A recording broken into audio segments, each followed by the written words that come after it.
conte Evie.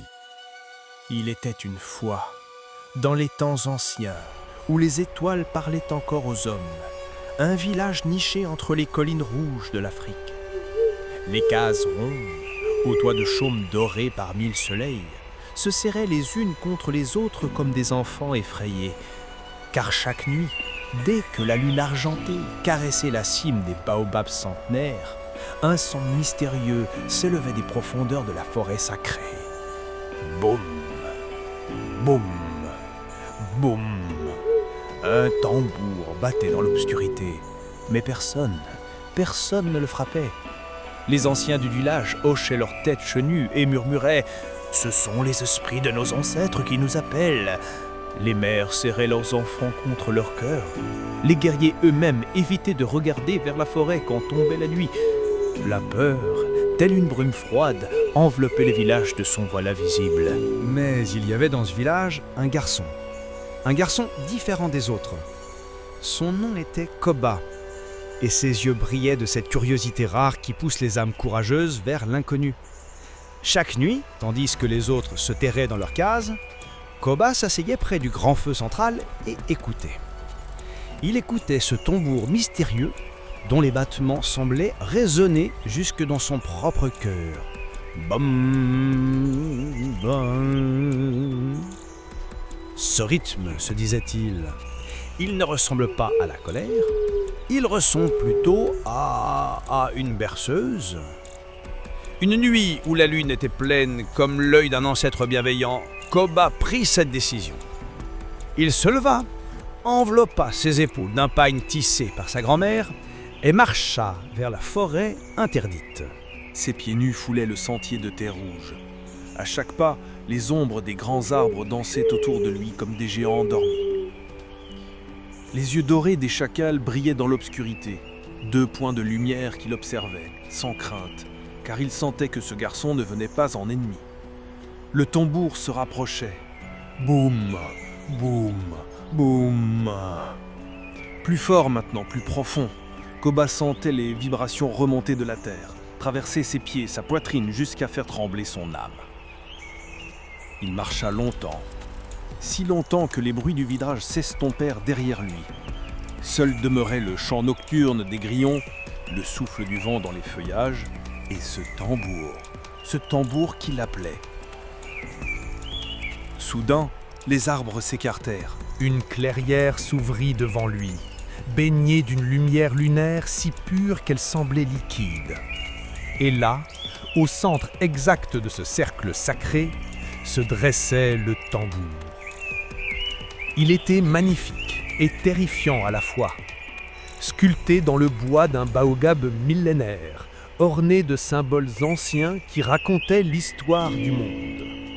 Ses peaux tendues brillaient comme de l'or sous la lune, et il battait, tout seul. Ses peaux se soulevaient et retombaient dans un rythme hypnotique, comme si le tambour respirait, comme s'il était vivant. Koba s'approcha, pas à pas, le cœur battant si fort qu'il se demandait si les esprits pouvaient l'entendre. Sa main tremblait, mais elle se tendait inexorablement vers l'instrument mystérieux. Au moment précis où les doigts de Koba effleurèrent la peau du tambour, une lumière jaillit.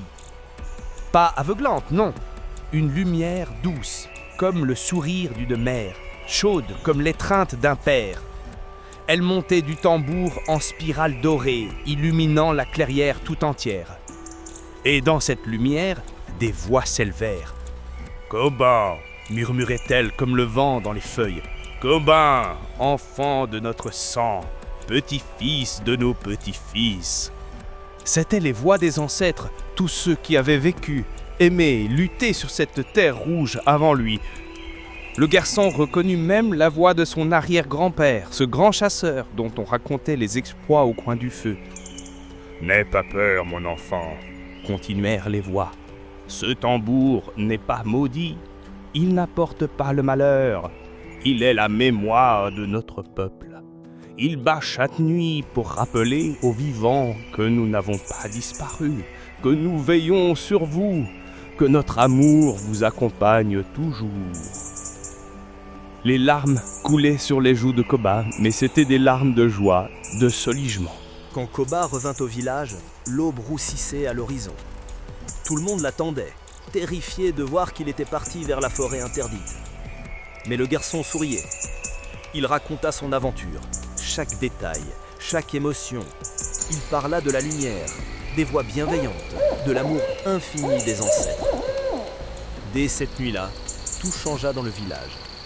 Quand le tombeau résonna dans l'obscurité, les gens ne se cachèrent plus. Ils sortirent de leurs cases, levèrent leur visage vers les étoiles et écoutèrent. Écoutèrent cette berceuse venue du passé, cette promesse que leurs ancêtres ne les avaient pas oubliés. Les enfants apprirent à danser sur son rythme.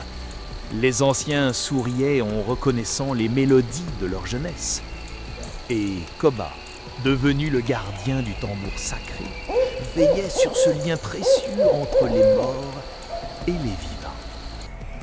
Car, voyez-vous mes enfants, la peur naît souvent de l'incompréhension. Ce que nous ne connaissons pas, nous l'imaginons terrible.